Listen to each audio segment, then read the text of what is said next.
and also members from the UFOA. The prescription benefit plan. For the UFOA members, we had to implement a premium, a copay, because as everybody knows that the cost of prescription drugs was out of control. And not only just the cost of all the drugs going up, but the use of specialty drugs. The good news, you guys are living a lot longer. The bad news, it takes a lot of drugs to keep you awake and alive.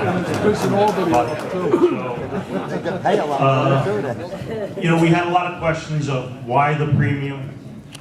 Just so everybody knows, we get a fixed amount of money that comes in every year. We've tried to negotiate with the city and get more money into the welfare fund, but it's been pretty much fixed for probably the last 10 years. And basically, out of that money, most of it goes to the prescription drug plan. We provide dental, eyeglasses, hearing aid, and a small life insurance plan. So we had implemented a $45 premium per life that we cover. So if it's you and your spouse, it's a $90 charge.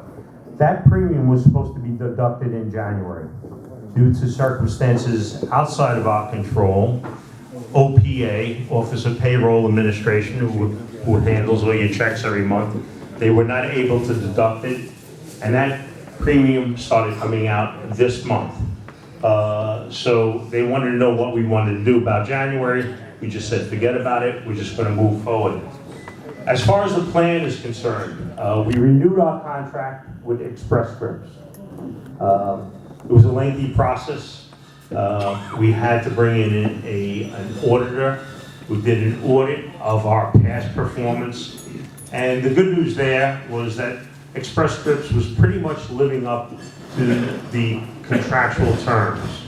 There wasn't that much there that we could go back and claw back, because these contracts are very complicated.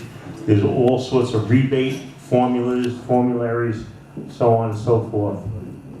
So we negotiated with Express Scripts, and what we were able to do by renewing with them, there was approximately at the time, maybe about 8 months left on the contract. They were willing to go back, well, I should say renew immediately. So we got the benefit of an early renewal for 8 months. So I was talking to Mike Donovan, he's the administrator of the plan.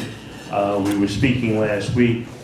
The prices of the bills that were normally around maybe $500,000 to $600,000, and we get 2 of those a month, they've come down under the new pricing, and we're saving about $150,000 per bill. Hopefully we keep on trending that way, and now that we have more revenue stream coming in with the premium, our hopes is to build that reserve back up. But this is going to be a situation, naturally, that we have to monitor on a month-to-month basis. With the new administration down in Washington, one of the president's pledges was that he was going to repeal the Affordable Care Act. Just recently I read he just found out that it was a lot more complicated than what he thought it was. So we have to wait and see what actually happens and what comes out of Washington, and what happens with Big Pharma. But in fact, we'll be going down to Washington this week. The IFF has their legislative conference, so it'll be good to get down there to see actually what's going on. If they do keep some kind of the same structure in place, we have to keep our eye on what's called the Cadillac tax, which has been postponed until 2020. So we'll be watching to see what happens there. So as I speak right now, our drug plan is moving in the right direction.